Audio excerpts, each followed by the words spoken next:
Hello, good evening, and welcome to the Fatback 4 Daily for this Thursday night. I think it's Thursday. I don't know. It is. It is Thursday, isn't it, Keith? It is. Grizz is still finishing off that 6-pack of donuts. He was munching on. How are you, Grizz? Yeah, I'm okay now. Good stuff. Whatever you said. Good stuff. Listen, this show is brought to you by Paddy Power. A bookie's a website and an app. If you gamble, please gamble responsibly and remember to do so with Paddy Power.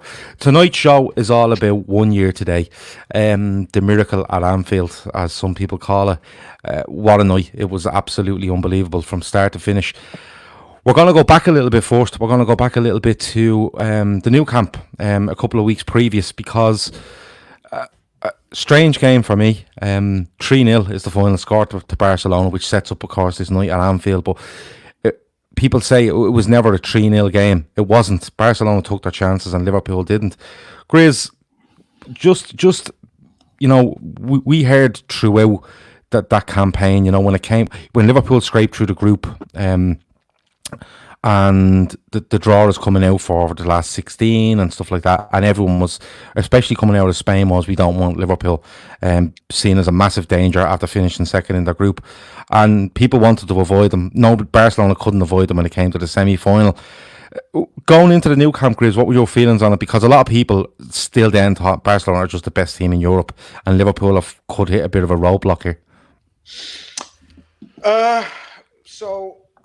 So I wasn't, to be honest with you, I wasn't overly scared or worried about this tie going into the Barca game because, the build up to it from a Liverpool fan's point of view is like sort of the option of teams. I can't recall the other options we could have got.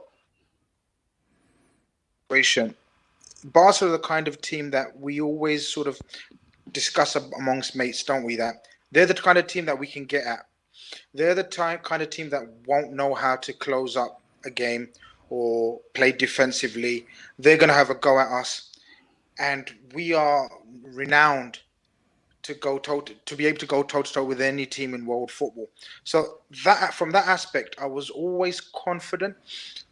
The most confident thing about the tie was the fact that I was away. I was so convinced we will score a goal. And that was... apart from the 3 goals they scored, that was the shock of the night where we didn't score. And so that was the only surprise of the night in terms of, from our point of view.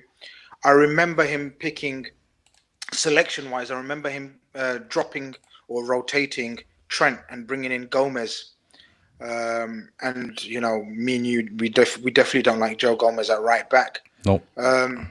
And Keita played as well, but I think he went off in the first half, is it? Or was it second half he went off with an injury? I can't recall now.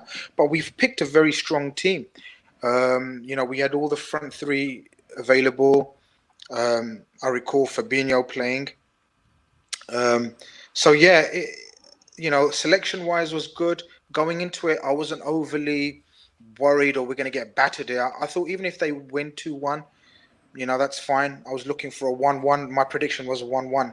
But going into the tie, I wasn't wary of like this Barcelona, myth that, they're the best team in the world because, they weren't the best team in the world at that time.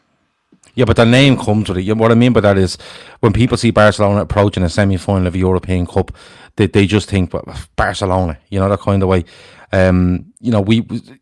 Spurs and Ajax, of course, was the other semi-final, and people straight away just made Barcelona massive favourites for this tournament, and there's no doubt about that. Everyone's seeing Barcelona as a clear favourite for the European Cup when it was left with Liverpool, Ajax and Spurs, and because Liverpool were massively feared around Europe, and rightfully so. They'd been in a final the previous season, and they'd scraped out of a group, but they'd lined themselves up as a second place team, and everyone wanted to avoid them. Keith, the new camp, the game itself, as I said, and Grizz said there, it ends 3-0. He was surprised we didn't score a goal. We should have scored on the night, though, shouldn't we?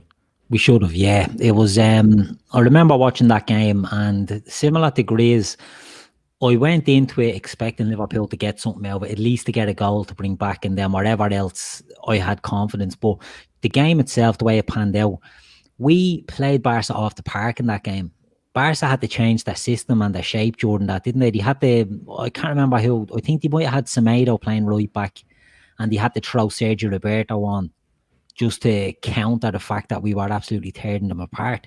And you never see Barca, you know, they don't usually, it's certainly not in the new camp, they don't usually get sort of overrun the way we were overrunning them. And the thing with Trent not playing at the time, I thought it was probably the right decision, because Barcelona's threat is down their wings, and Trent had sort of been coming, you know, under a bit of pressure from certain wingers, you know, had caused some trouble. So I thought Gomez might have been the right choice.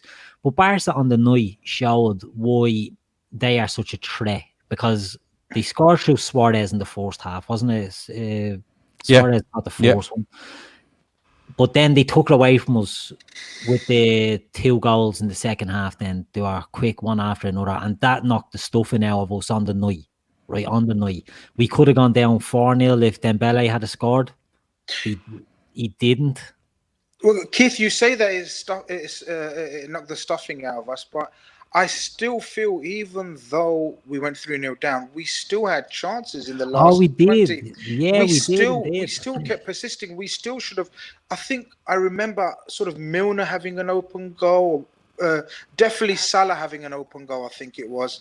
I can't recall now, but 2 or 3. And you're talking guilty chances. Salah hit the post, yeah.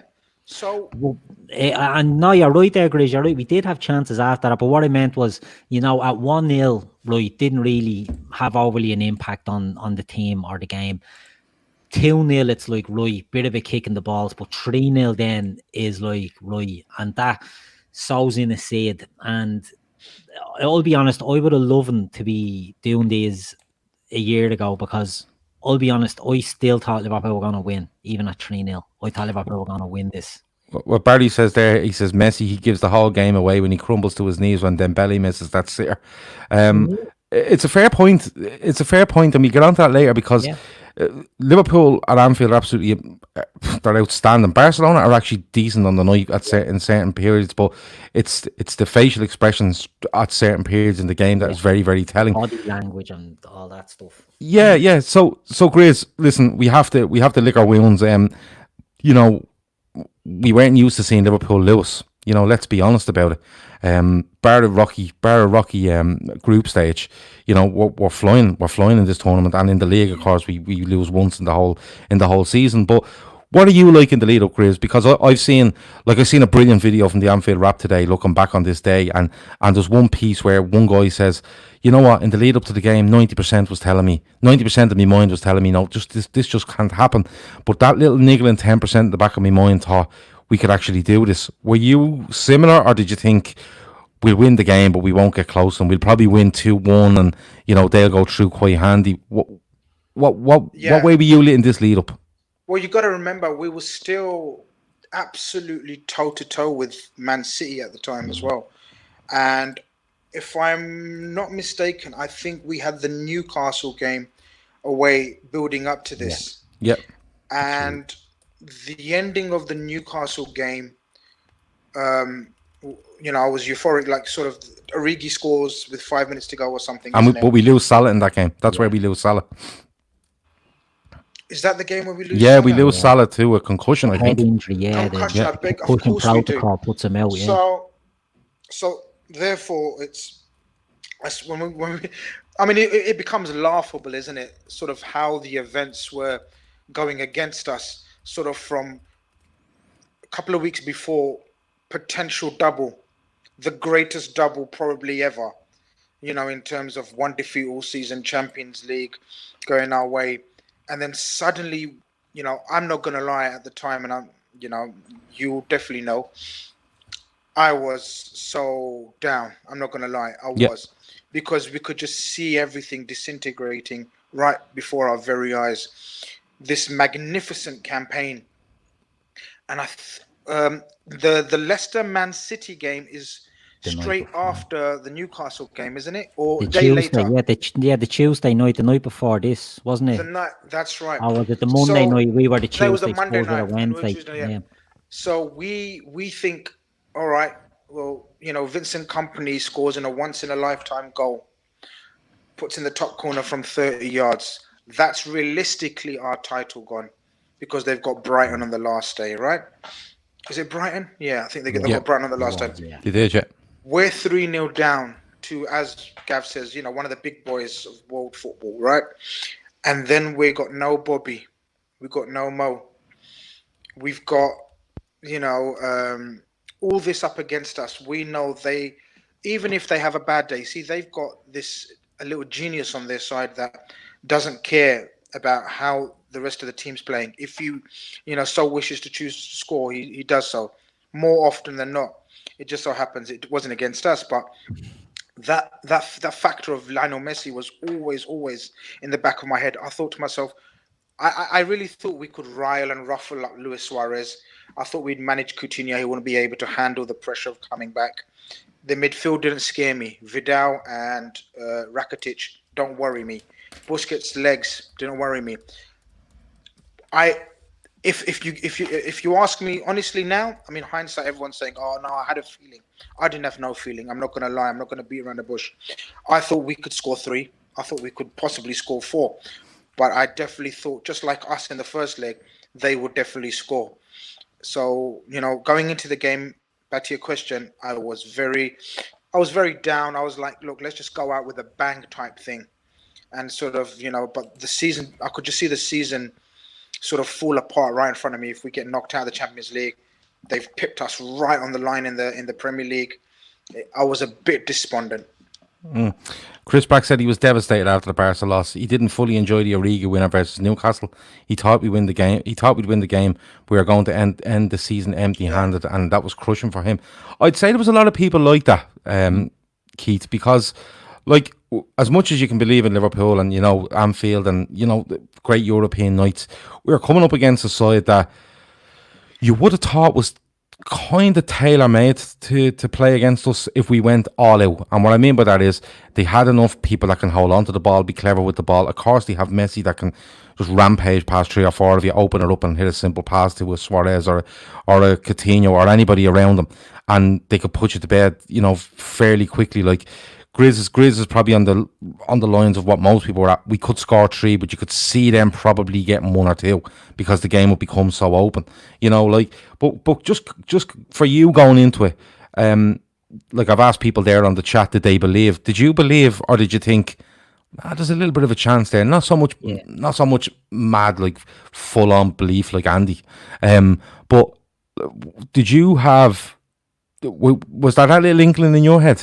Yeah, to be honest, I'm more on the Andy side of it, to be totally honest, which is, that's what I mean. Like, I'd have loved him to be doing these a year ago, because hindsight's a great thing to be able to say, oh yeah, I always believed. Genuinely, I think, naturally, when it comes to Liverpool, I'm quite optimistic, right? I try to always see the positives in these things, and it might sound ridiculous, but we'd seen big nights at Anfield. We're all old enough. I mean, Grizz stood on the cop for the San Etienne game. We're all old enough to remember big European game. Yeah, we're all old enough to remember the big European nights. And there's something about, and I know it sounds ridiculous, right? It sounds mythical stuff, right? But there's something about Anfield on the European night that gives you a chance. Now, the reason I felt confident going into that game, and I did feel confident, was someone mentioned earlier about Messi's reaction when Dembele didn't score was telling to Barcelona, because they went out the previous year to Roma. Yeah. After being 3-0 up. Yeah. 3-1 up, I think. 3-1 up, sorry. Roma got an away goal, yeah, and that sort of gave them the impetus. Messi knew, and Suarez knew, and Coutinho knew what was going to come at Anfield. Do you know now? The others may not have, but they knew what Anfield was going to. They knew they needed to get as big a lead as they could going into that. And the fact that it was 3-0, it sounds ridiculous, but it wasn't enough for them. Obviously, again, hindsight, it wasn't enough. But I was confident going into that game. Confident is maybe a stupid way of describing it, but I thought we still had a chance. I thought to get out now of it, we needed to do exactly what we did in the game. It was a ferocity about Liverpool that night. Yeah, the tackling, the pressing, and like Tommy C says here, remember when fans from other clubs used to tell us that Anfield atmosphere was just a myth. The likes of Old Trafford and Emirates don't come close and never will. There's loads of comments coming in here, like how Klopp had them roiled up for it and believing that, you know, we can go and do this, like, you know, and there's talk of we was in the dressing room going, you can do this. Play a perfect game and you will do this, because your perfect game can blow anybody away. Go on, Grizz. See, I agree with that, but what people sometimes forget and sometimes don't appreciate is the opposition we're playing at. And that's why, for me, this is the greatest comeback feat game ever. See, all those things that we talk about, our atmosphere, are usually against teams that have never experienced anything of a big game nature, of the big game hype. We were playing Barcelona here, who have usually playing in front of 90, 80,000. They've gone to tough away games in all parts of the world. They're still reeling from, is it the season before you said, or the season before, season, right? Yeah. Rome, so it's in because we get Rome in the semi the previous season. So it's doubly in their head, and you'd think you'd absolutely nailed on, and you can't, you know, expect anyone not to think this way, but you think, but this is Barcelona. They've got all the big boys. Crowds don't play a part with these guys. They know how to handle big crowds. And the amazing, magical thing about us was that we still managed to beat them. We still managed to rattle them. We still managed to put so much pressure on these guys. And we've all seen the videos since, and the clips and the GIFs and the memes. The Barcelona players genuinely don't know what to do. No. They're looking around, and they're not looking around at each other.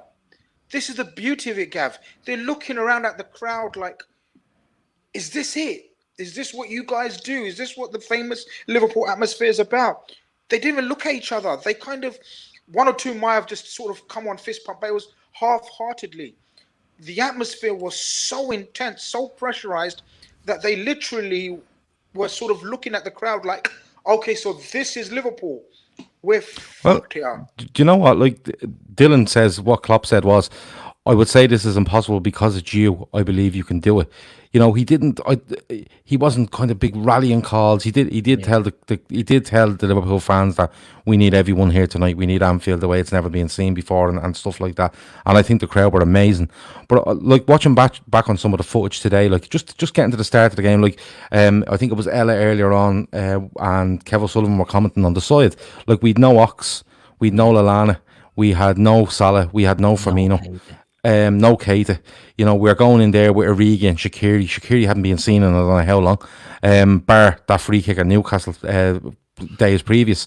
But you go into it, and like Kevin Sullivan earlier on, and he said it at the wrong time, so I couldn't put it up on the screen.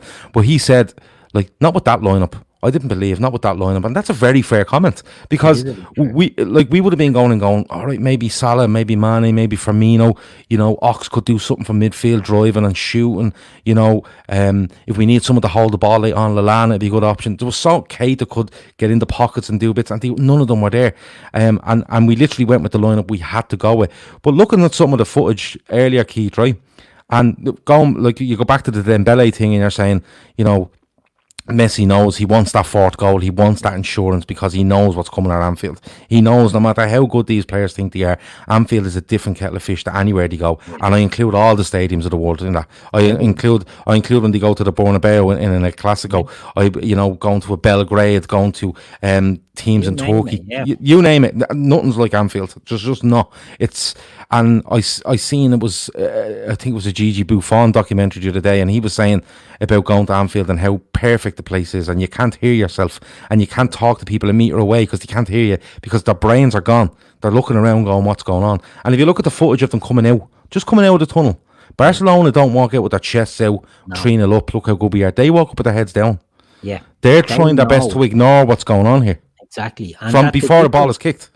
You're right about the atmosphere there, Gav, and the difference with Anfield, with the Bernabeu, with Belgrade, with La Bombonera, with anything, it's not that it's an intimidating atmosphere for the opposition. It is, but the lift that it gives to the team is the difference between a hostile atmosphere and what Anfield on European night does. You know, so Great it's not point. just a case of Absolute great point. It's not a case, whistling and throwing things. Like Galatasaray was famous for it back in the 90s and all that. Was welcome to hell. This isn't that. This is it does not intimidate, but it's about lifting the home team. The home team. It's all about that. You're right. That's what it does. It gives them an extra 10%. Now, the point about the lineup, I do agree to an extent, but if anything, and I know saying this now a year later, if anything has shown, Klopp, the point of Jurgen Klopp, right, is as a manager, not the point of him, but what I see with him is he puts trust in his squad that Liverpool fans don't agree with, and people want rid of such and such and this player and that player. If you're in that Liverpool squad, Jurgen Klopp will have you believing that you're the best player in the world, or you're in the top, maybe, Ben Woodburn, you're the fourth best, whatever position you are, you're just close to this team, which are good enough to be there.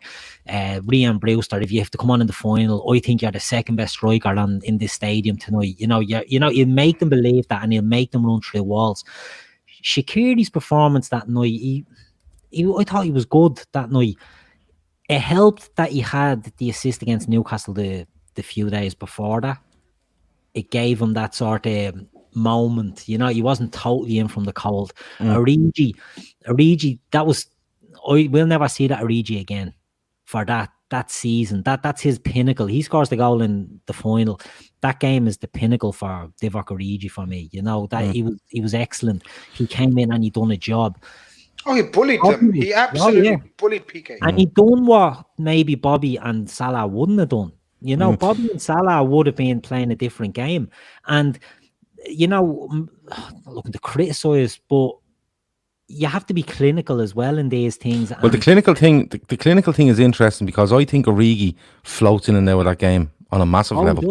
He does. He's not seen for a lot of the game. Like, I think Shaqiri is awful in the first half. Yeah. And at half time we're going, we need something to change here, but obviously the injury to Robertson. But we get to that as we go. The options are limited. Yeah, the options are. I do agree. Yeah, no, the options were way limited. So even making a change is a massive gamble because what you're looking at on the bench, Ben Woodburn is on the bench. A couple of people have pointed that out. Exactly. But what my point, before we move on there, Gav, my point there is, would Bobby have been in the position that Origi was in on that first goal? Would Mo? I don't think so. Do you know what I mean? I don't think so. I think they're not that type of player, whereas he, without giving him too much credit, he's a centre forward being in a centre forward position. Bobby isn't naturally a centre forward, and Mo isn't naturally a centre forward. Like, he was there to tap that in, and I think I'll always say we struck lightning in a bottle with Divock for that 6 months of that season, and this again was the culmination. Was this? He was the right man at the right time, if that makes sense. Maybe it doesn't. It's again, hindsight's a wonderful thing, but I just think the team, well, it did. The biggest thing that worried me was when Robbo went off. More so than, Bobby and Salah being missing. Yeah. Yeah, well, Robertson has just something about him. Like, he's trying to punch Messi in the head and all sorts of messing. Yeah. But, like, he still set the tone. But, Grizz, when you're going into a game like this, right, you're probably not looking at 4 goals. You're looking at just get the 3 back and then we go from there. Not even that. You're looking for to get the first goal. No, you're looking for what I'm saying. Yeah, no, not even the first goal early. Like, if we'd have went in there and 0-0 at half time, and say Genie scores on 50, and we get one on 80, if someone told me that we're going to get to 80 minutes and we'd be 2-0, but we won't get that in the first half, I'd be all right with that. I think not conceding just that was the objective. But the early goal is great. It's a ball by Matip that's not a great ball. Mane reads the header from Jordi Alba, gets in, feeds Henderson, who managed to skip through. Should probably score, but he's trying to be too careful, I'd say, that early in the game to try to get it on target, and Origi gets in. And is it fair to say, Grizz, that, like, I think it's a definite from the second goal on, but is it fair to say Barcelona's heads start to go nearly immediately? Yeah. And it was visible. Yeah. They, you even as a team, if you're in that situation, you don't let it become so apparent. With this Barca team, it was so apparent, and it automatically lifted everyone, including the fans and the players. The players saw it. We touched upon sort of the absence of Bobby and the absence of Mo, and sort of Shaqiri. Shaqiri was average to poor in the first half, and I thought second half he grew into it and he played simply but effectively. He sort of, his game became bit more sort of simple. He kept trying to do the simple things and let sort of Trent overlap. But the standout for me in that first half was Fabinho. Apart from Fabinho, but from an attacking point of view, was Sadio Mane. Exactly. He was everywhere. He almost had a free role in that first half to go and cause havoc and damage and scare the shit out of them. And yes, Origi was his physical best, got the goal at the right place, right time.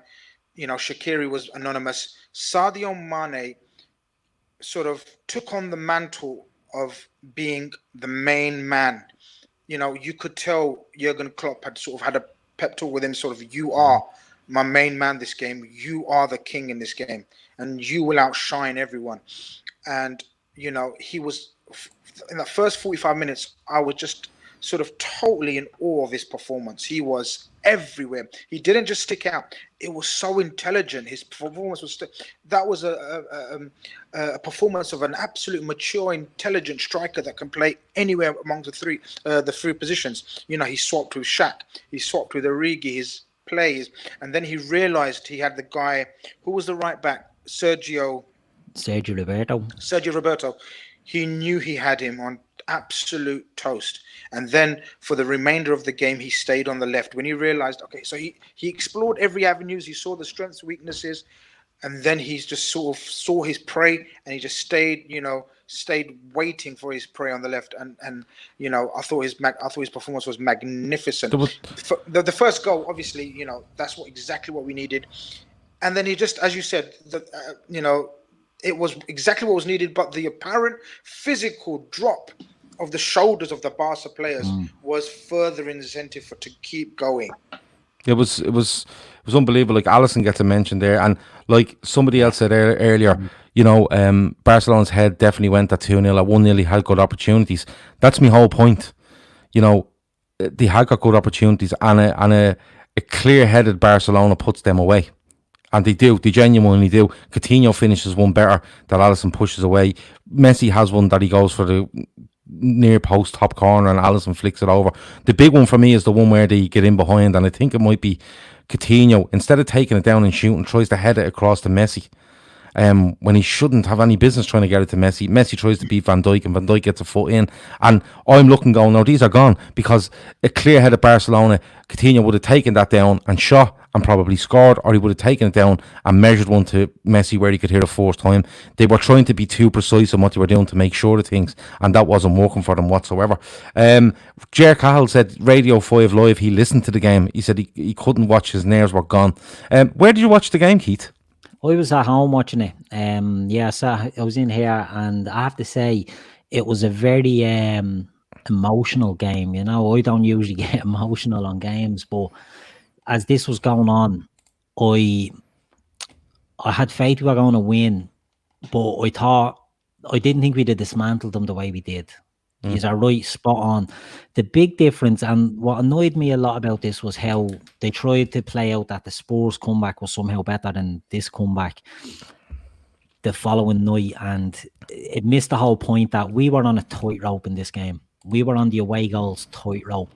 That meant if they scored one, bang, we have to get 5. And I fully expected we would have, but it really did change the way we could sort of look at this game and go into it. And when you have Messi and all playing in a game, in a team, it can't allow you to relax. I always sat here with the wife that's watching it, and they were in and out of the room, and that's it. My wife was so nervous. She's in and out. What's happening? Is she a big Liverpool fan? Yeah, they're all Liverpool fans. All right, okay. And like my mad be the same. Like I remember in 05 against Chelsea and all, like my missus had to leave and go on a walk for the last 10 minutes. My ma's like that as well. It's such big Liverpool fans, but sometimes it just gets too much. Now I watched it here, and when when Genie got the equaliser, I was going to say the third goal on the night, I couldn't believe it, but it was just perfect timing, and timing is everything with this game. When we got the fourth, it was just like, that's it. But I didn't want the players to think that was it. To me, that was it. I knew Barcelona I felt they were cabbage. Someone put it into the comments there. Suarez taking so long over kickoffs.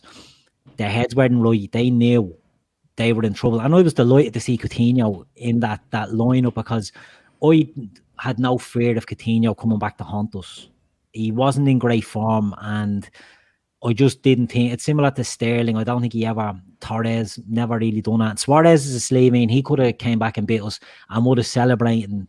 Oh, look, yeah, that's what Suarez is. Don't expect anything different. And I don't like the criticising them for doing that. You know what I mean? Because I think players should always celebrate, no matter who you score against. Yeah.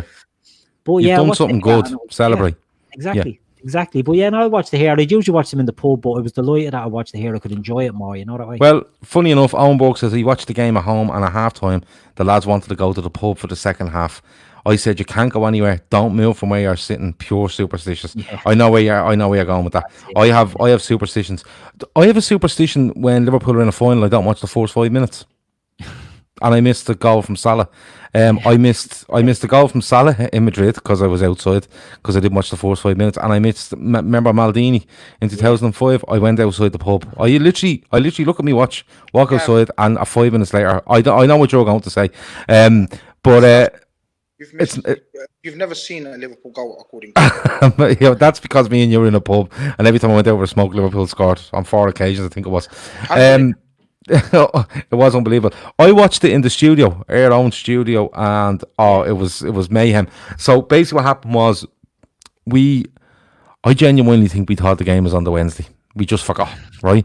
We said we go down and do that pod on Tuesday night, and then someone said, you realise the match? I said, yeah. So we had it on the telly in the studio. The telly went mental.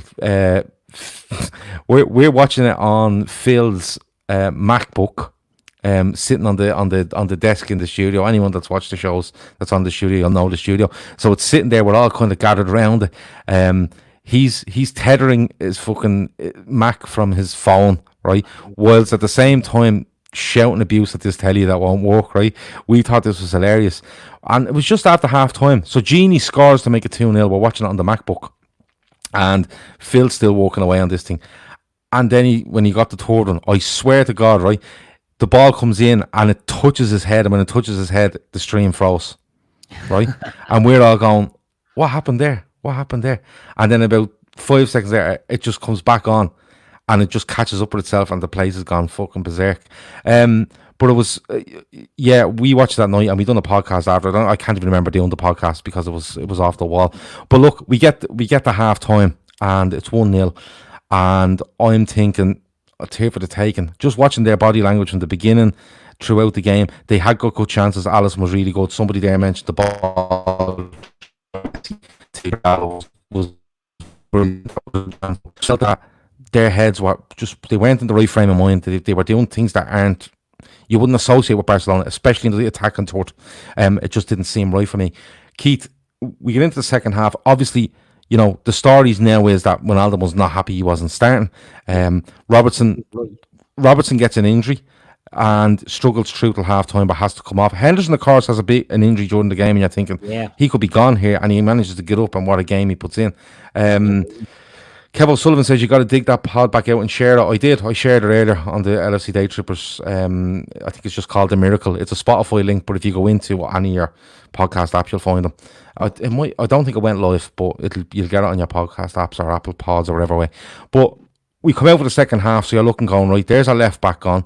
Yeah. One of our midfielders that's been running around like a lunatic now has to go to left back. And Wijnaldum is on, and we're thinking, right, that's probably the limit to how we can change this game, because when you look at the rest of the bench, Keith, as we said, we're limited in options, and we're even more limited on the bench. Yeah. But we come out as if we're not taking no for an answer. We're just simply not taking no for an answer, are we? No, we're not. And the thing with Genie came out and played like someone that wasn't happy that he was dropped. You know, he didn't come on and play. You know, he didn't have a strop, and he didn't he wasn't passive or not. He was aggressive from the minute he came onto the pitch.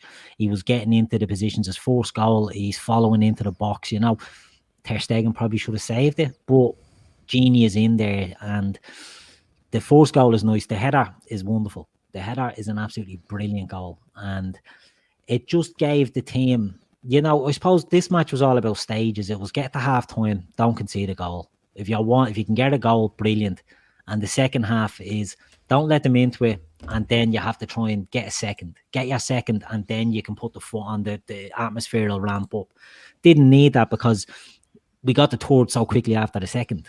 You know, it was Istanbul all over. You know what I mean? It's a couple of minutes, and before you know it, you're where you need to be. But the risk then is always still there. The threat of what Barcelona can do doesn't go away. That part where we scored 2 goals in absolute no time, I think, and there's no way of proving it from a scientific point of view, but this is just Grizz's logic, right? So bear with me. This should be fun. No, I'm just saying, just how I feel and how I felt. Those 2 goals that we scored in quick succession, they were totally bamboozled by then. For that next 10-15 minutes, we controlled a game like we were playing against kids, yet we were playing against absolute world stars. We always talk about, and obviously we're going to come on to the quickly taken corner, but the fact that we scored those 2 goals in quick succession, I think they were still mentally absolutely all over the shop, which which showed on the pitch in terms of not basically watching when there's a corner being given against them. They were rattled. The keeper, who's an irate, he's a great keeper. He's an absolute worldie, but we made him just sort of look fucking like, you know, any ordinary keeper. He was absolutely didn't have a clue. They weren't clear in what even he was telling the instructions to the sort of, normally you see PK rallying the troops. PK didn't know what to say. He was just waving his hand without anything coming out of his mouth. He was just sort of, you know, gesturing. They didn't know what to say. They didn't know what advice to give their teammates. They had all talked about this, that this possibly could happen at Anfield, yet it was happening in front of their very own eyes. Messi had his head down. See, Suarez wouldn't have played in that atmosphere ever at Anfield because he hadn't played for us in the Champions League. He had played loads of games for us, etc., and all sorts of occasions, and you know, but nothing like that. Yeah. So he was in a state of shock. You know, Messi's the most experienced player on their team, and sort of seen and stories and read papers and read journalist reports about and ex-players about Liverpool being this mythical ground. He'd never experienced it. It was the first time he's playing at Anfield, I believe. I don't think he had played at Anfield before. No, it's the first time he's played Liverpool in about, I think it was something, they said something like 10 years or 11 years or something. So they had absolutely, those 2 goals in quick succession. Cut a long story short, cut a long point very short. Those 2 quick goals in very quick succession, I think, totally bamboozled them to the point where Trent's corner, to us, it looked, what the fuck are you doing? But I think they were gone by then. They then sort of, once we scored that goal, then they sort of regained a bit of composure for the last couple of minutes and tried to play their way through, which was suicidal again, trying to play through us by then. But the thing is, if you go just going back to the second goal, right? We're on the attack. It comes out, it gets fed out, and Trent tries to head it inside, and it gets cut out, and I think Rakitic gets on it, right? Now, in normal Barcelona, Rakitic takes that, gives it to Jordi Alba. Jordi Alba fizzes one back into him. He's watching everything. He turns out and he plays out to the right back and they're away. Or he plays it into a Suarez or a Coutinho or a Messi standing in the gap. They're standing in a gap. They're on the half turn and they're away from you. But this is not a clear-minded Barcelona. And this is what I keep going back to. We lose it. Okay, Rakitic gets it and actually does well to knock it to Jordi Alba. Now, Jordi Alba under normal circumstances, he probably just steps inside somebody, but he doesn't. He bottles out of it. he doesn't even go in for a tackle with Trent. He just completely bottles out of it because he's gone. Trent gets it, fizzes the ball in. The keeper, should he do better? It's very, very close to him. It's probably too close to him. Yeah, it's the problem with him. Yeah, and it's just one of those. But again, the Barcelona stuff, and you see the heads. You see Messi literally looking forlorn into the distance, going, "Here we go." He knows. Suarez is shaking his head as if we're not going to be able to stop this. Coutinho's gone, forget it. And you can go to all these faces, and when it goes 2-0, and they just know what's coming. Now, Chris Brack says there, it's funny how minds play tricks on you. I'll put it on the screen there for people again. He says the gap between Genie's goal is 2 minutes, but the in-play gap is 30 seconds because it was a mad VAR check to see if Genie gets a red card for taking the ball off Ter Stegen. Ter Stegen is in the net. Yeah. When Alden tries to take it off, man literally goes, just give me the fucking ball. And Ter Stegen's throwing himself around, probably hoping for a delay to calm things down, you know. Exactly. But what did he do? Go back and watch what he do. They kick off, right? They play one pass and they try chip a pass into midfield, right? Yeah. Now, Barcelona would usually play that around the back, give it back to the keeper, make angles, and literally let's get 20, 30, 40 passes in here, even if it's our own half, and just fend these off. They don't. They chip a ball into midfield. Van Dijk wins it. It's played out around the corner for Origi, who overhits a cross, right? Shaqiri gets it. Where are Barcelona? They're nowhere, right? Milner gets it, is able to take 3, 4 or 5 touches towards goal to open the angle to give to Shaqiri. There's nobody near Shaqiri, and when it goes in the box, nobody's jumping. Nobody's jumping for Barcelona. 6'1" or no, but this is the point I'm trying to make. They don't know how to handle it. They're completely and utterly gone. And the reason they're completely and utterly gone is because their main players on the pitch know what's coming. There's no leadership there. Do you know what I would say there? Messi and Suarez get all the stick for the heads going down. I think Messi had a great game that night, to be totally honest. He did have a good game, but he knew he couldn't do it on his own. And that was it. He couldn't do it on his own. The two that I felt blew for them, right? You mentioned one there, Jordi Alba, and it came out about Jordi Alba crying in the dressing room at half time. He knew his head was gone. He was their main playmaker that season. The amount of assists he gave to Messi was through the roof. And Sergio Busquets is the one that gets his foot on the ball, takes it down, calms down the play, and gets Barca moving, right? Yeah. How can Liverpool score a goal 30 seconds after scored another one from a Barcelona? But not only that, but from the middle of the pitch, they end up with a ball in behind them, right? And the ball in behind them is actually in the box. The pass is played from the middle of the pitch and it ends up behind their defence inside the 18-yard box, right? The cross comes in and no one goes near it. Nobody closes Milner, nobody closes Shaqiri, and nobody jumps with Wijnaldum. And it's a brilliant header. It's a fucking brilliant header. And the place goes off the charts. Grizz, does your mind change then? And what I mean by that is, right, we've got 3. Now that we hold on, does your mind change, or do you think just keep going at these? Because if we sit back, they may get a bit confident and may be able to pull a chance out of somewhere, or do we just keep going for them? Whilst watching that game live, I still never believed.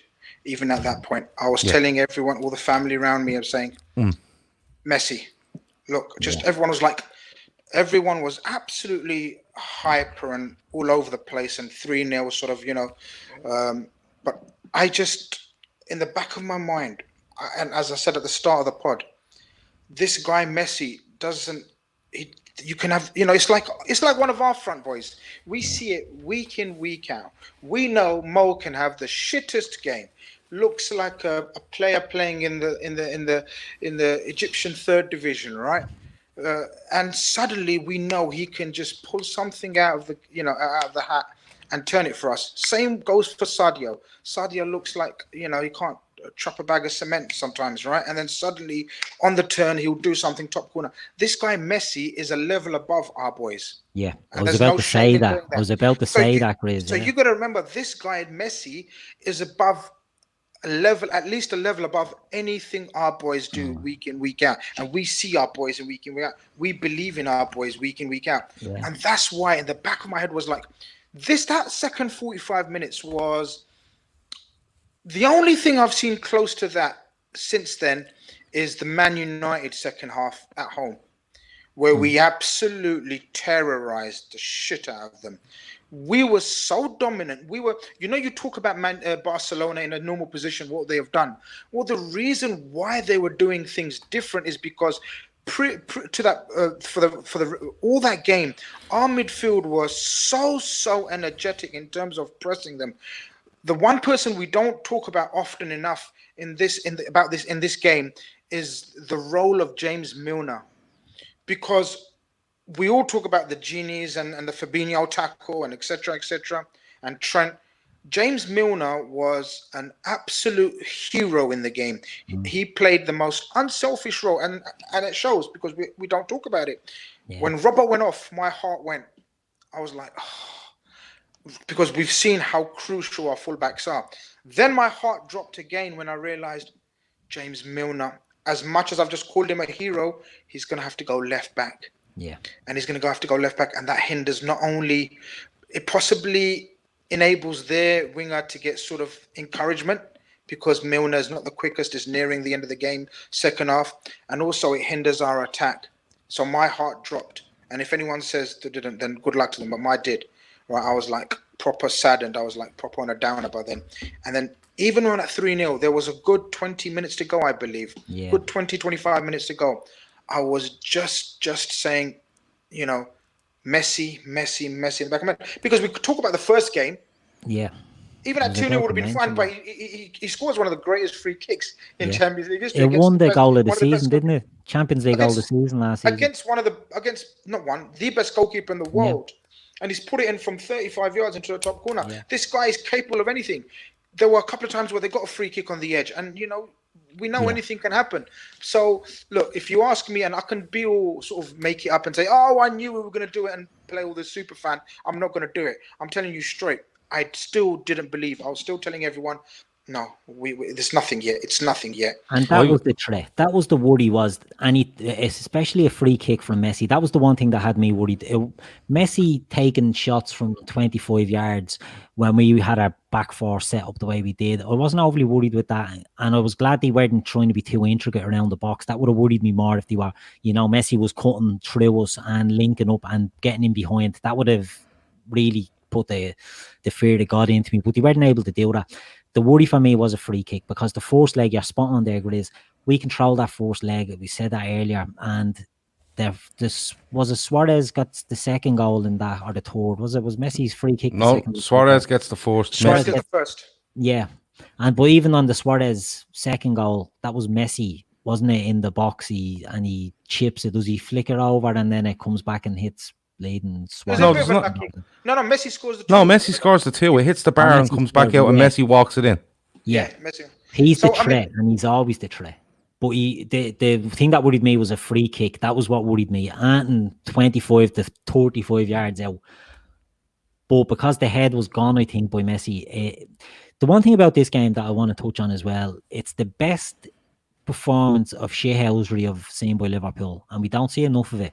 And this was the best of them. It would have been a big complaint over the years, when you see Liverpool teams being put together. And I always remember famously going back to when Paul Ince signs in '97, and people saying that's the final piece of the jigsaw, because he's a bit of a shithouse. He'll get stuck in. He knows the dark arts. And it wasn't. Paul Ince isn't that player. Simple as that. But it would have been one of the things where, and I suppose even going through Europe, like even if you look at the final from the year before, we weren't dirty enough, we weren't cute enough in certain areas against Real Madrid. That could be argued against Liverpool, but Liverpool always learn. We Chris Back says there, luckily we only gave Messi one free kick opportunity. But let's get to the famous bit, the very, very famous bit. And Grizz, just to touch on it, I know where you're going with Robertson, because I thought Robertson, he's just brilliant up and down as an outlet, up and down the left. I was okay with Milner, because I thought he's very good positionally if they're on top of us, and I think he's quite cute attacking wise if we're on the front foot as well. He knows what position to hold, and he knows how to find players. I get what you're saying though. If they'd have put a Dembele out there and let him run at him, you'd have been worried when you look at the options that they have. Well, that's if it's Messi, they're gonna pass him in all the time. Well, this is it. But the lads, this is the thing of it. We had them so bewildered and bamboozled. Not only the players, but the management. and the coaches of Barcelona didn't know what to do, didn't know how to react, didn't know what changes to make. As you say, you know, any normal person would have brought out an attacker, one of their speediest lads, and put him out there. I'm not sure if Dembele was available for the second leg. Someone correct me if I'm wrong, but I'm sure he would have been. I don't think he was injured or anything. But, you know, putting out Dembele against a tiring Milner would have been the thing to do. But I don't think they'd done anything of the sort. Milner, you know, that was a personal disappointment for Robbo. Yeah. What I mean, so I was disappointed for Robbo because not only is a wonderful, wonderful player and team player, and you know we talk about his engine up and down, but he's also, you know, you talk about the cleverness, the dirty tricks. He is the king, you know, of sort of time wasting, knowing when to slow things down, knowing when to talk to the referee, when not to talk to the referee, in players' ears, in people, you know, in linesmen's ears, you know. I thought the whole package that Robbo brings, we would, you know, it would set us back. But time and time again, this fella James Milner comes and proves the whole fucking world, including me, wrong. Yeah. He was tactically absolutely superb. Even when he was midfield, his job wasn't to get on the ball. His job was to harass the shit out of Busquets, not let him breathe on the ball, and he didn't. He absolutely nullified Busquets. It's one of the worst games I've seen Busquets play. When he goes to left back, the guy was absolute class quality. In fact, he's the one who sort of kills the game in that last 15 minutes. If he wasn't, I think Kevin O'Sullivan's saying that Dembele didn't play. They brought on Semedo and Malcolm. Malcolm's the one they brought on to try. They bring on Semedo and Malcolm, as Kevin O'Sullivan says there on the left, to try pin Trent back. Yeah. But look, I'm going to be honest with you, lads. It goes when it goes 3-0, and I can't even remember what minute Origi scores in. It could be late 70s, was it? But I genuinely, it's a 79. Yeah, I thought it was about 7 in around that. But when it's 3-0, all right, and Gini scores on late 50s minutes, is it somewhere around there? So we're looking, 56. Yeah. So we're looking 25 minutes really before Origi scores, and in that 25 minutes, I'm looking, going, right, we're 3-0 up.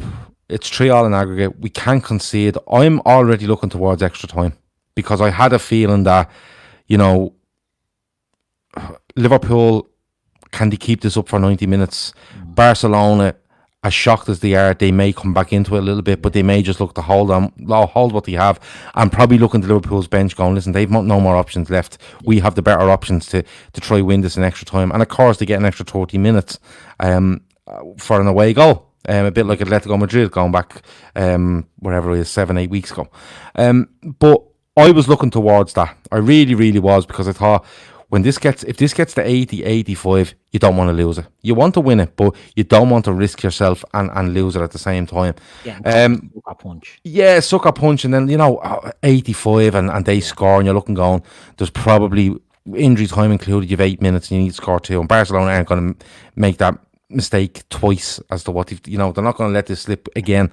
But we get to this goal, and I would say a vast majority, Keith, of Liverpool fans don't know what, and I include the people in the ground, don't know what's going on until that ball's in the net.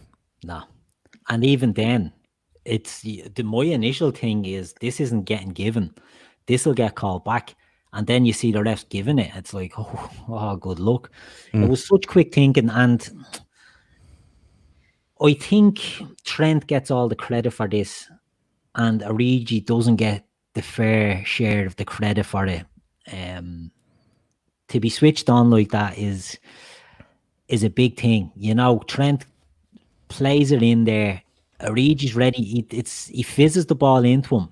And the way he takes the strike on, you know, it's not an easy goal to score. Well, since then, have anyone or any of us heard since then if Trent gives him a shout of any sort?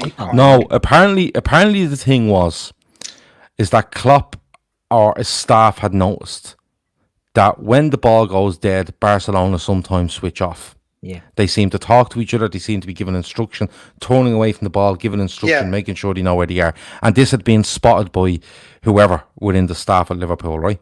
So basically, the idea was do it quick, do things quick, throw-ins quick.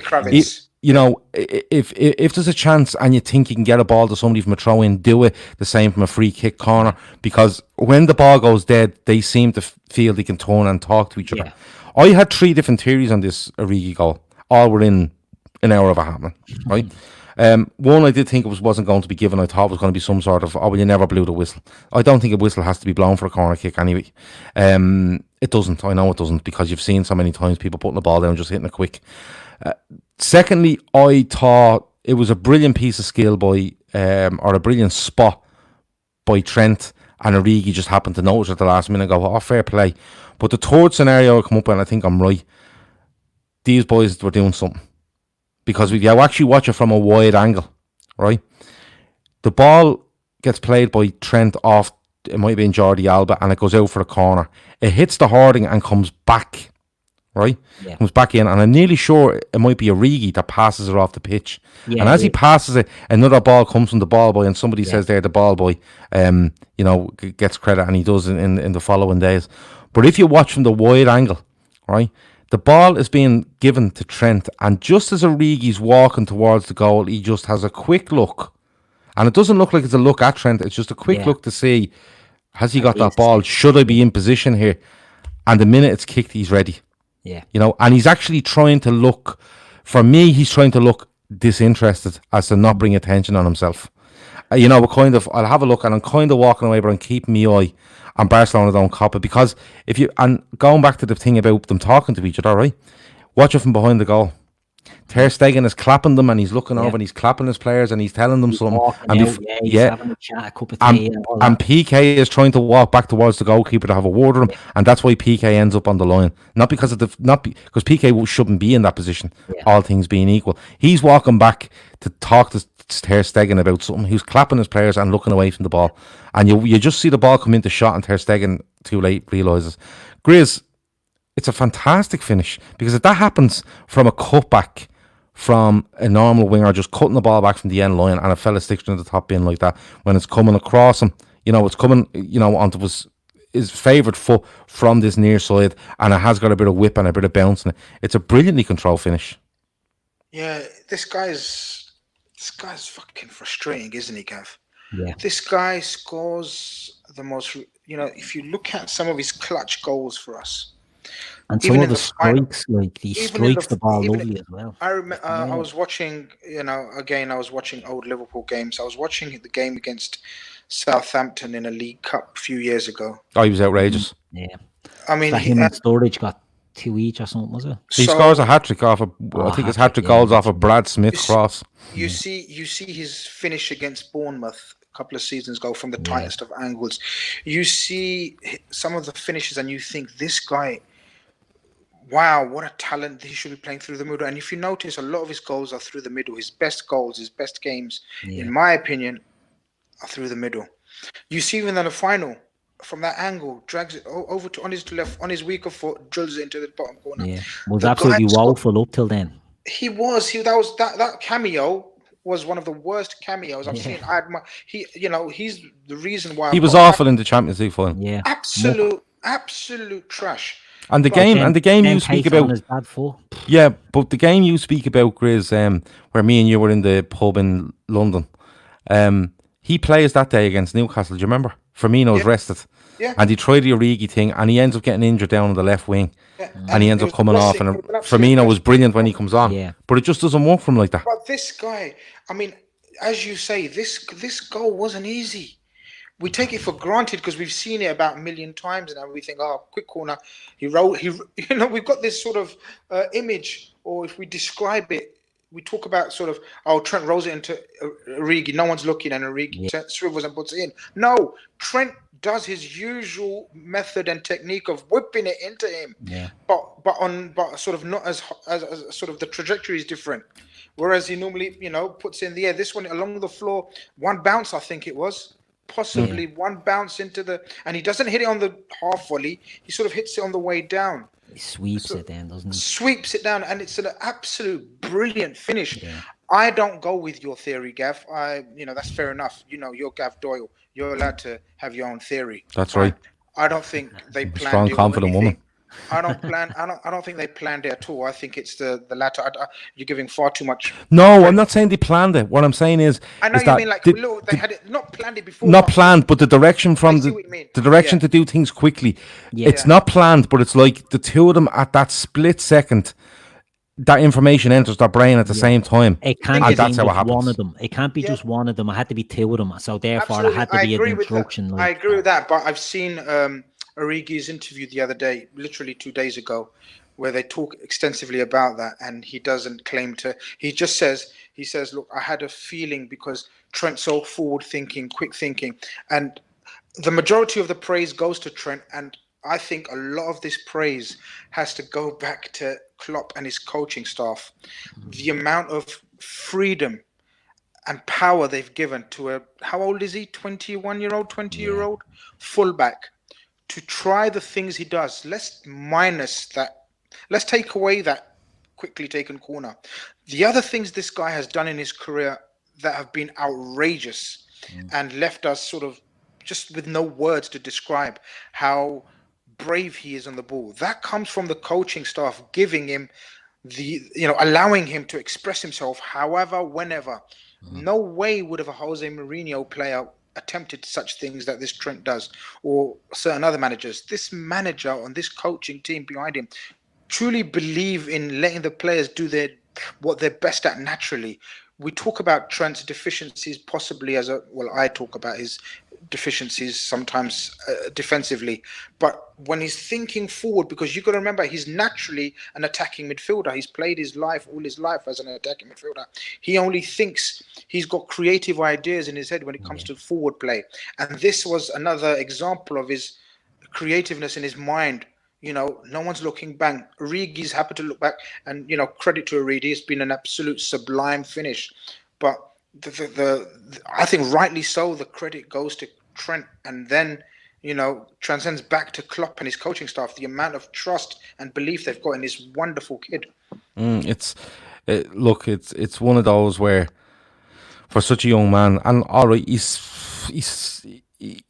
a fair bit of experience at this stage in the Liverpool side. Let's be honest, but he's still, like, when you look at him in the years, the final the year previous in Kiev against Madrid, and you can see how highly rated he is. Like, Marcelo tries to get down the side of him, and he blocks Marcelo out, and Marcelo's literally giving him a handshake and a pat on the back saying well done. You can see how highly rated he is, but he's still, like, look, I'll put it this way: Luis Suarez, Philippe Coutinho and Lionel Messi are on that pitch that night, and they can't handle it. So it just shows how good Trent is. Now, Grizz, you've spoken about his deficiencies, so have I. I could list them now if you want, but I won't, right? Over the period he's been in the Liverpool side, I think he's improving all the time, which is something you want to see from a 21, 22-year-old. And if he keeps improving, as somebody said, he could end up being our most decorated player. He probably could, right? It depends on how this Liverpool side progress over the next 10 years, and he stays injury-free and, of course, stays at Liverpool, which I think he will. But it's just a brilliant quick bit of thinking. It's a brilliant finish against a side who's literally, they must felt like they were after getting a smack of a hammer each across the top of the head, because it was all over the shop. But Keith, you said earlier, Chelsea 05, your missus had to go out and go for a walk. How did you deal with the last 11 minutes plus injury time? I was more tense on the Chelsea one. I thought this one, the difference with this one, it's not even a doubt. It's not even a doubt. You're right. You're spot on. I know what you mean. The heads were gone by Barcelona in this game from very early, and we've all said that. And you can look at a game back and look at the stats on a piece of paper or on a screen, and it doesn't tell the story, because psychological things happen during games that can't be counted for, or can't be looked at on stats sheets or on recaps. You can't explain them. Yeah. You can't explain it. And Barcelona, if you look back at the game and you look at everything that surrounds it, we spoke about Jordi Alba, like they released the bleeding inside Barcelona of him crying at half time. Jordi Alba is one of their biggest attacking outlets, and his absolute head gasket was gone in the first half because they couldn't get on and going. So in this game, I've said it a minute ago, Messi free kick was the only thing that I was worried about. Everything else, I was like, they're not on it, they're not doing it. The worry of the Messi free kick stand back from the first leg, of course, when he picks one out from 35 yards out of nowhere, that is always a threat. But I was fine on this. I'm like, we go again. I want to bring up something that me and Grizz were eulogising about earlier, that Grizz was going to mention before. He gets enforced. I can't believe it. And you know something, before Keith says this, it was mentioned earlier in the WhatsApp group, Grizz made a claim and has completely forgotten it because he was trying to get them donuts into him before we started. So go ahead, Keith, the floor is yours. My highlight of the game was when Gini Wijnaldum had the ball in midfield, was going back towards his own goal, was giving a jockey back to Busquets and Arthur, and just done a drag back heel, and bang, gone. Sent them for the paper. Still missing in action, the pair of them. And that led to another Origi chance? That led to I think it's Mane's play down the wing, and no, I think he's right. I think Origi tries to put Sturridge through. I think Sturridge is on by then. And he doesn't. Yeah, there's one where Mane goes down the side and plays it into Henderson, and he could probably dummy it, and Sturridge is behind him. And we were like, it's not like we were on the ropes. We were creating chances there. Mane was our out ball all night. From the time we needed him, Mane was our out ball because he had the. But again, we've talked about Mane. We've talked about all the attacking outlets and everything, and how superb they were. You gotta remember. I mean, it's very hard to call out anyone who didn't have. I mean, everyone had an absolute fucking. You don't beat Barcelona 4-0, and anyone having a less than an 8, right? Possibly Shaqiri, but he came up trumps as well, you know.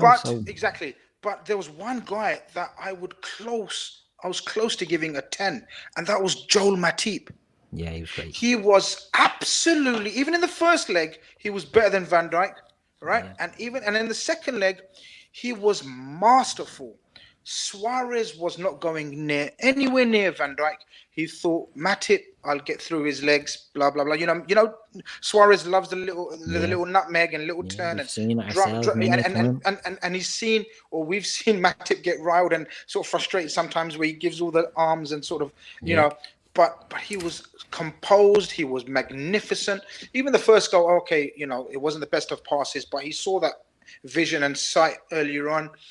I thought Joel Matip was superb. I thought we often talk about Alisson and how easy he makes things look. I thought every single one of his saves was pretty difficult for any mere mortal keeper. But the fact that he's Superman, he made them look so simple. Everything looks easy, doesn't it? Absolutely. Everything. I mean, some of those chances they had, some of those saves were very awkward and very, very, very difficult. But he made everything look easy. He made it look as though Barcelona didn't have nothing, but they did. Yeah, I couldn't agree more. He does, and we've said that about Alisson before. The ball sticks to him. You know, balls don't bounce out and, you know, give up second chances. If you're hitting it at Alisson, it's a save, and that's it. And it's, you know, it's an easy save, but it shouldn't be an easy save. He does it all the time. Another player that he's unreal. He's absolutely unreal. Another player that I thought was immense. I don't know if we spoke about Jordan Henderson in this game. Jordan Henderson gets injured in the first half, and I thought he was knacked. I thought that was it. Yes, so did I. And he stays on. He collapsed at the final whistle. And the amount that he put into that game, you know, it's 1 to 11. I know kids don't know what 1 to 11 means these days, but, you know, the whole team all went and put a shift in.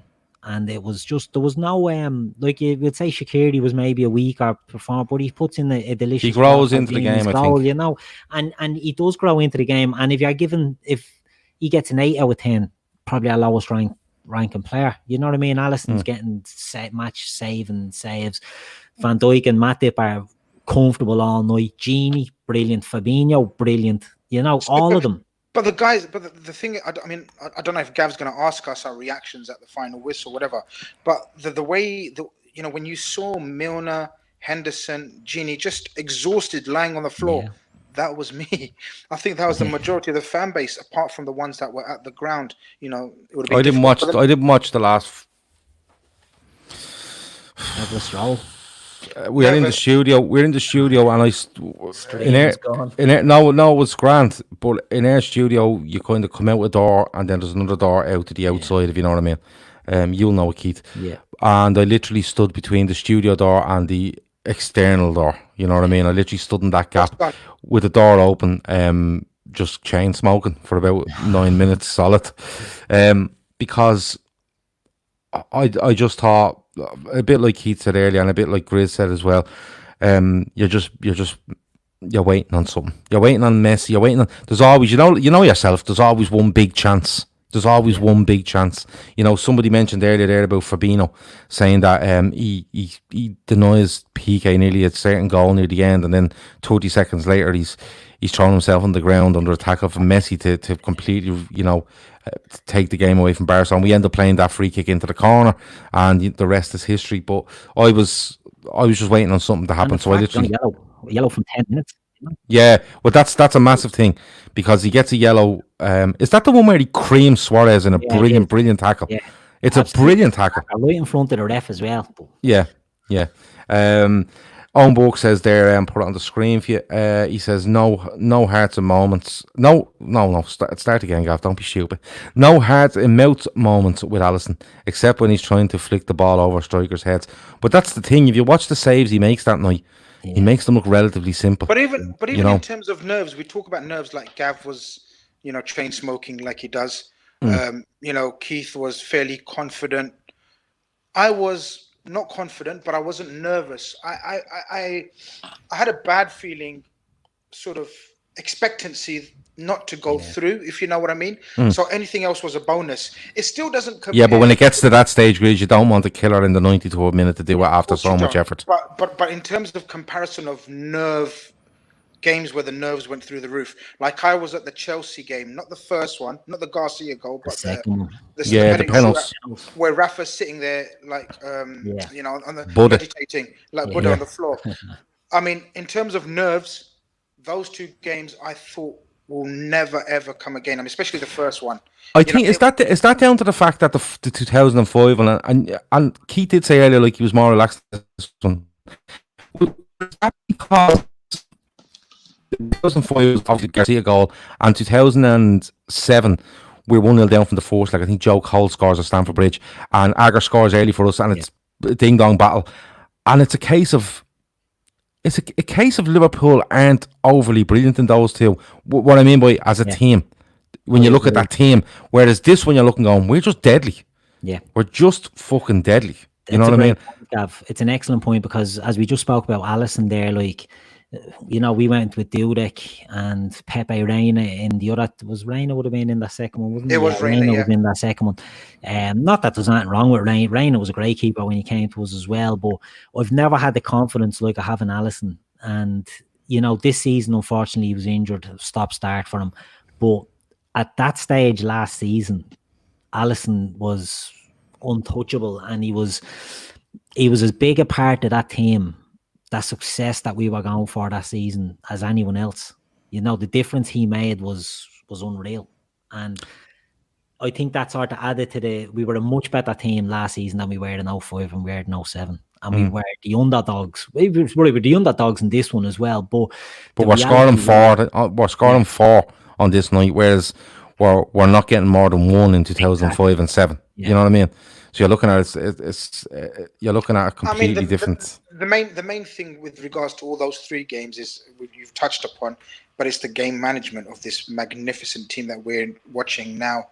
The game management over that second leg, because you've got to remember, people talk about Istanbul, but the comeback was based on 45 minutes of just sheer madness and then hanging on. Let's be honest, right? Through extra time penalties, it was just potluck. We were destined to win that. This was controlled, contrived. We meant every single part, and we played the perfect 90 minutes to go through against one of the greatest players, the greatest player of all time, and some absolute elite world stars in Luis Suarez, Busquets, etc., Coutinho. We had to play the perfect 90 minutes. We've often heard Klopp say, he spoke to the players and said, just close your eyes and play the best game. Imagine playing the best game. Well, keep your eyes open, because if you run around with your eyes closed, I don't think you're going to win 4-0. No, before the game. Right. Totally, yeah. So imagine it, yeah. Do a bit of praying like you. So concentrate like Buddha.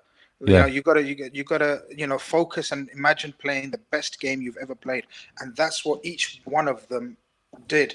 And it was just too much for an overawed Barcelona. And another point about it before we move on, sorry Gav, again moving back to the psychological effects. When we play Chelsea in 05, they haven't been slugged in the gut in that game like Barcelona have been in this one. As you say, we're 4-0 up. We can say what we want, the chance can fall, but they're absolute arses on the floor in that game, whereas the Chelsea in 05 and 07, that's a game still. That's both teams ding dong. And even thinking about that brings me back. It's something that but the 2007 one, we should have been out of sight. Yeah. We'd so many chances. We'd a goal disallowed, I think, as well. We hit the bar.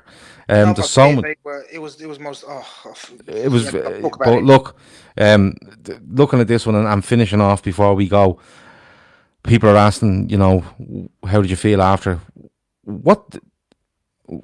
Grizz, what do you do after? Do you just stand there in disbelief watching the look? Because are you? Because look, I was in the studio, so I was milling around for show to do. But when anything happens like this, usually Liverpool, like I go back to Dortmund, and you see the reaction after the game, and I find myself staring at the telly, like you're looking into the distance. Yeah. And it's not in focus, and you just stand there and you're trying to compute in your own mind what's just happened, and you're seeing all this footage. But I can guarantee the next day I went back and looked at it all again, because I can't remember that, and I can't remember that. Did you get that way, or did you just go completely mental? And I worked. No, I'm completely not the mental type. I'm way too old for that. I'll fracture a bone or something if I go completely mental. I was totally emotional, Gav. None of us remember any of our messages that night, in the WhatsApp group. But time and time again, I kept repeating to you, look, this is emotional, lads. This is emotional. I mean, you look at the famous, where they get in front of the cop and you never walk alone, and the whole club lines up. I'm talking the whole club. You're not talking and. Forget the first 11. The first 11 are the first 11. But you see the likes of Moreno and Mignolet and Camacho. Woodburn, Curtis Davis. Woodburn. They're all there. Curtis Davis, Curtis Jones. Curtis Davis, what was he doing? I thought we had to take them on loan. Curtis Jones, Brewster, Curtis Jones. And even the tall centre back was there, the young kid, who was at the German club. Not Phillips. Right, so and every member of the coaching staff standing there singing word for word. Even the foreign lads, when the main lyric comes in, they join in. They don't know the build up to it, but fair play. They still mimed it. It was emotional to see. Yeah, it's a bit like "Come On, Eileen." Pretty much. Do you know what I mean? But same basically, But I was like that. I just wish I was there. That's the only thing, and just sort of cheering these lads on, because they were absolute monsters and heroes forever. Heroes for absolute ever.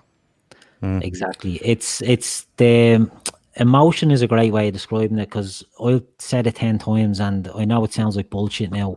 I was confident we'd always have won that. I was absolutely numb at the end of it, because it's the greatest game I've ever seen. Right? It's the greatest match experience. Istanbul, people talk about a great comeback. Istanbul, we had a good 15 minutes. You know what I mean? This was unreal from start to finish by Liverpool. It was dismantling of one of the best teams in the world. It was right and wrong, wasn't it? Yeah, it was. Exactly. Everything about this was just, I spent the rest of the night just looking at the interviews that were happening, the videos, the content that had come out from Liverpool.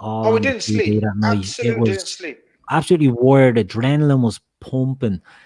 It's the highlight of the season for me. It's more highlight than the final. It's just, there's always, like, you win a European Cup final, and I'm sure we'll talk. we'll talk about the European Cup final in shows somewhere down the road again, or when the anniversary comes up, because there still won't be football played, so we'll probably do an anniversary show of that. But we managed that final. We get an early goal, we manage it, and we score a late goal. But there's always, like even when you talk about the miracle of Istanbul in the 2005, everyone always picks out. You could pick out Chelsea, you could pick out Juventus at home. The kind of way. There's or Olympiacos. There's always something that stands out. And on this run, you think of Bayern away, and you think of this Barcelona thing. It was just like for minutes after the game, I always remember Ray Dicko was there. He was trying to book flights to Madrid as soon as the final whistle went. Andy was just fucking over the moon, like big happy heading him, like big happy notions heading him. Phil was still around with the telly. Who else was there? I was shaking. Yeah. I was shaking, and I'll be honest with you, I was shaking, like even trying to pick up a drink or to have a cigarette. My body was shaking. It was the adrenaline going through. It just couldn't be controlled, that kind of way. And we must have taken probably half an hour to 40 minutes after that final whistle went. We usually go live straight away, or record straight away to get an immediate reaction. Yeah. But we must have taken 30 or 40 minutes, I think. No, it could be wrong. Someone probably go, no, we were on straight away. But it felt like 30 or 40 minutes just let it sink in. I found it very difficult to talk that night about it. Yeah. It was something where you're going, this happened, I've seen it, I can remember most of it, but it's still not, it still doesn't make sense in my head, Let me see. Oh, yeah, Owenburg. He says, and it's a decent thing to finish on. Every player singing "You'll Never Walk Alone" in front of the cop. He means all of those players know what it means to the fans. The one that stood out for me on that was James Milner, because James Milner goes to the final in Kiev, and I think he believes that that's his last chance to win the European Cup in 2018. And then he's back in Madrid, and you can see the emotion on his face. He's a 33-year-old man who's getting towards the back end of his career where he can compete at that level on a consistent basis, and to see him like that was that was quite emotional for me, because for a fella that's so honest, he's as honest as the day is long, to see him put in that shift in midfield, then left back, then back into midfield again, and be holding the ball in front of in the corner at the cop, and be the last man on the ball when the whistle goes, I thought was quite fitting. It was ridiculous. It was absolutely ridiculous. It's hard to describe, and it's hard to really quantify the feelings. It is, and that's why when I was doing. For me, the feeling for me was absolute emotional. Starving. But also the fact that I was totally opposite of how I felt before the Barca game, in terms of I knew we're champions now. I know anything can happen. I know we're going to be massive favourites, and anything can happen in the final, and we've been on the sort of, teams have been on the receiving end of when we're underdogs, etc. But I knew we'd won it.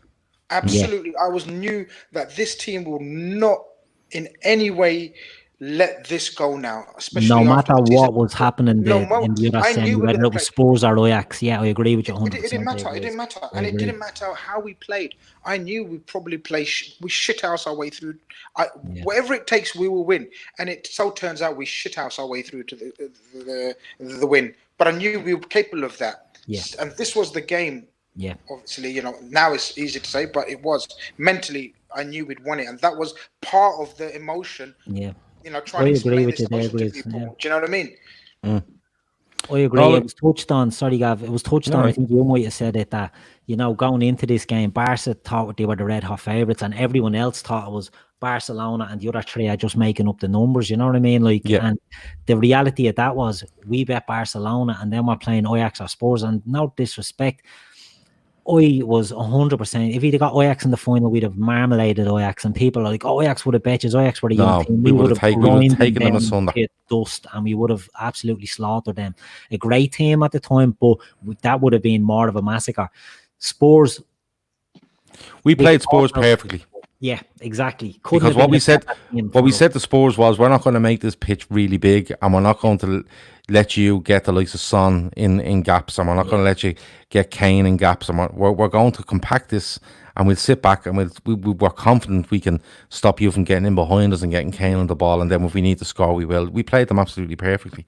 We're going to leave it there. We're an hour and 25 minutes in. taking Bloody the piss.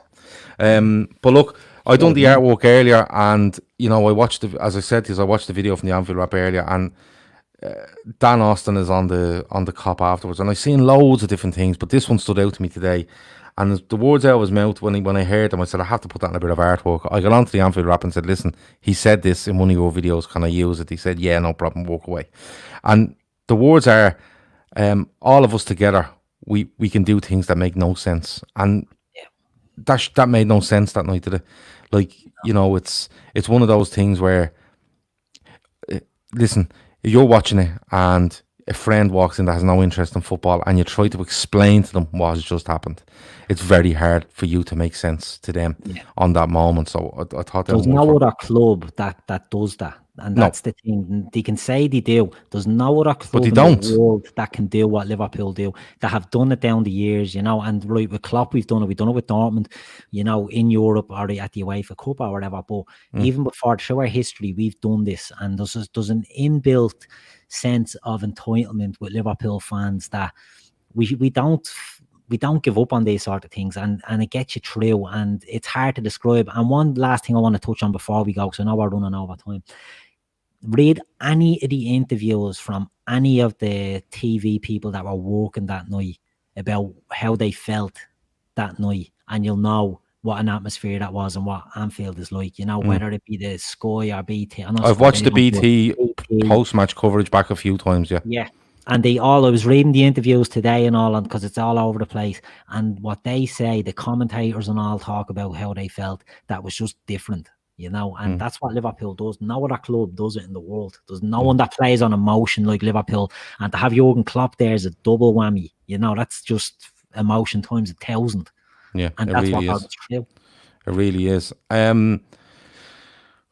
We'll be back tomorrow or the next day, we're not too sure yet. But when we come back, it'll be another game of love-hate. We'll have 3 players lined up, former Liverpool players, and you will have to listen to us decide whether we love or hate them. How it works is their arrival at the club, their impact at the club, and of course their departure. Me and Keith will most certainly be on. We'll try to get Grizz tomorrow or the next day. We'll work something out when we go off air. If you're watching on Periscope, please share. Please follow us on YouTube or on Twitter. Please share the broadcast on Periscope. If you're watching on YouTube, thanks a million. Go and subscribe, like this video, hit the bell icon, so as soon as we're going to go live or we schedule anything, you will get a notification and you will know that. It's been a great show. It's been great to look back, and it only feels like yesterday. But it's a year already, and we're closing in on the anniversary of our 6th European Cup as well, so we might do something for that. The football is back in Germany on May the 16th, so with a bit of luck, England follow suit, and we're back in some sort of reasonable time, because I think we've been very good waiting this long so far, I think. Grizz, thanks a million for joining us. Your sound has been excellent. Your video has been amazing. But overall, your chat has been top notch. Spent a lot of money on this, Gav. Thank you. I know. No problem. Keith, the same to you. Thanks a million, and we'll talk to you very, very soon. Pleasure as always. Thanks for having me. Good stuff. To everybody watching and to everybody listening, when this goes available for download, stay at home, stay safe, and eventually we'll be back watching the Reds before you know it. Over and out.